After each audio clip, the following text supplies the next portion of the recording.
کے غلاموں کے غلاموں کے غلاموں کے غلام ہیں جن کو زمانے نے حضرت شاہ سلیمان توسی رحمۃ اللہ تعالی علیہ کے نام سے یاد رکھا۔ یہ کتابوں میں لکھا ہے کہ حضرت کا ایک مرید تھا جو پیشے کے لحاظ سے نائی حجام کا کام کرتا تھا، تو اس کا بیٹا کھو گیا۔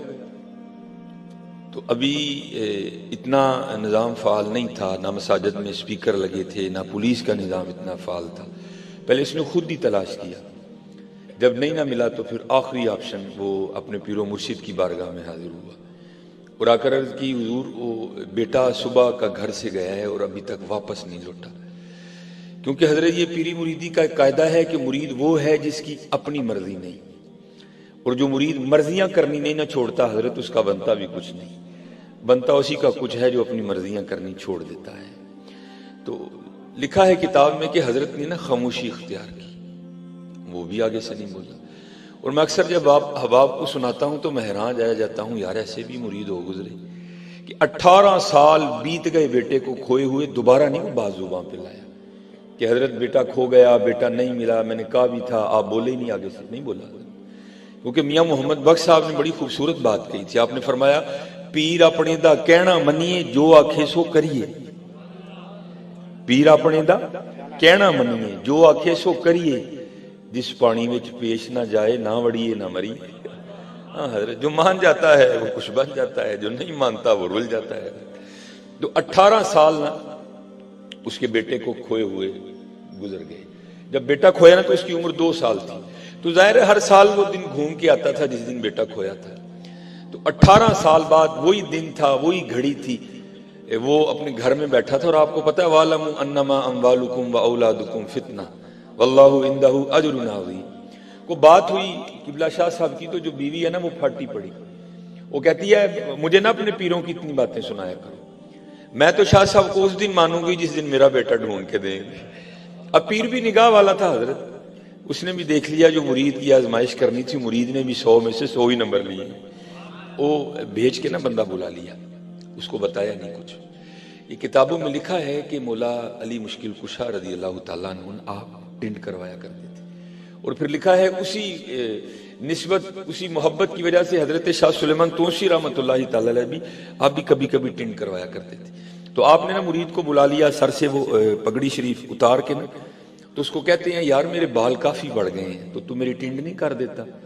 تو اس کی تو موج ہو گئی، اور کیونکہ سنت ہے کہ دائیں جانب سے ابتدا کی جائے، اس نے جہاں وہ اس طرح تیز کیا اور دائیں جانب سے نا وہ سر مونڈنا شروع کر دیا۔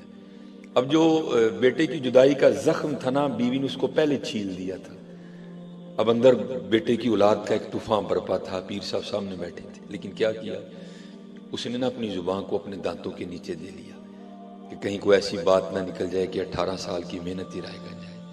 لیکن حضرت طوفان تو طوفان ہی ہے نا، راستہ بنا ہی لیتے ہیں۔ جب طوفان کو کوئی اور راستہ نہیں نہ ملا تو اس نے آنسوؤں کی شکل اختیار کی اور آنکھوں کے راستے بہ نکلا۔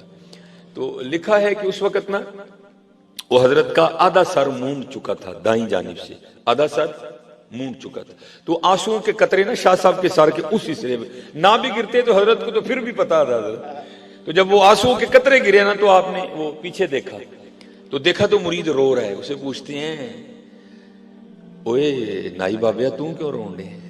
تو پھر تو پھوٹ پھوٹ کے رویا نا، عرض کردہ حضور آج 18 سال ہو گئے بیٹا کوئی، آج بیوی نے تانا دیا ہے، کہتی ہے میں شاہ صاحب کو اس دن مانوں گی جس دن میرا بیٹا ڈھونڈ کے دے۔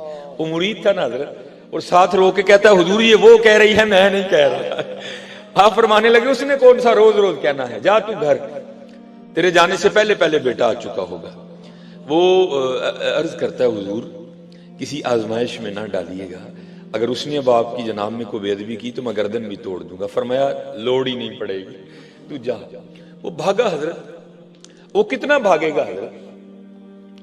بندے کا بھاگنا ولایت کی پرواز کے سامنے معنی کیا رکھتا ہے حضرت؟ بڑا بھاگا حضرت، بڑا بھاگا، بڑی جو ہے نا اس نے وہ دوڑ لگائی حضرت۔ لیکن جب گھر گیا نا تو کیا دیکھتا ہے کہ سارا گاؤں اکٹھا ہے، چھت پہ بیویاں چڑھی ہیں، بڑا حیران ہوا یہ بھائی یہ سارا گاؤں کیوں اکٹھا ہو گیا، تو یہ بیویاں کیوں اکٹھی ہیں؟ تو وہ لوگوں کو پیچھے کر کے اندر گیا. تو جب اندر گیا نا تو کیا دیکھتا ہے کہ صحن میں چارپائی بچھی ہے جس پہ 20 سال کا گبرو جوان لڑکا بیٹھا ہے. اب تو حضرت میں اکثر کہتا ہوں پتہ نہیں شاید وہ پنجابی ہم سیالکوٹ کے رہنے والے ہیں, وہ پتہ نہیں ناڑا چورے کو نار دا جوس ٹورنڈے ہے, ٹھنڈا ہو گیا اللہ. لیکن تب خونوں میں گرمی تھی حضرت, خون نے خون کو کھینچا. باپ کو نہیں بتانا پڑا کہ یہ تیرا بیٹا ہے اور نہ بیٹے کو بتانا پڑا کہ یہ تیرا باپ ہے. دونوں بغل گیر ہوئے, خوب روئے. جب اندر کا طوفان تھم گیا نا تو لکھا ہے کہ باپ نے نا بیٹے سے پوچھا, اس نے کہا پتر یہ تو بتا کس طرح گیا اور آیا کس طرح. وہ کہتا ابا جی جب گیا تھا تب تو خود ہی چھوٹا تھا, پتہ ہی نہیں کچھ. جب تھوڑا جوان ہوا, عقل تھوڑی آئی, تو میں نے دیکھا کہ میں سکھوں کے گھر میں ہوں. اور انہوں نے بھی کبھی نہیں کہا کہ تو ہماری اولاد ہے. وہ کہا کرتے تھے ہم نے تجھے مسلمانوں کے گاؤں سے اٹھایا ہے, لیکن یہ نہیں بتاتے تھے کہ اٹھایا کہاں سے. اگر بتاتے تو میں لوٹ آتا. اچھا بیٹا یہ تو ہوا جانا, اب یہ بتاؤ آنا کیسے ہوا. وہ عرض کرتا ہے ابا جی میرا جو سکھ مالک ہے نا وہ کہیں جانے والا تھا اور میں اس کا گھوڑا تیار کر کے اس کی لگام پکڑے کھڑا تھا. میرا منہ دروازے کی جانب تھا, بابا دروازے سے نہیں آیا, زمین سے نکلا یا آسمان سے گرا مجھے نہیں پتا. بھاگتا ہوا آیا, میرا ہاتھ پکڑا اور گھوڑے سمیت یہاں کھڑا کر کے خود غائب ہو گیا. اب وہ مرید تھا نا, تو وہ پوچھتا ہے بیٹا اگر میں لے جاؤں اور بابا جی کی شناخت کرنی پڑے, پہچاننا پڑے تو پہچان لے گا. تو وہ جواب کیا دیتا ہے, کہتا ہے ابا جی پہلی بات تو یہ بابا جی اتنے سونے ہیں ساری زندگی ان کی صورت مبارک نہیں بھولے گی, لیکن سب سے بڑی نشانی یہ تھی کہ آدھی ٹینڈ تھی آدھے سر پہ بال تھے. اللہ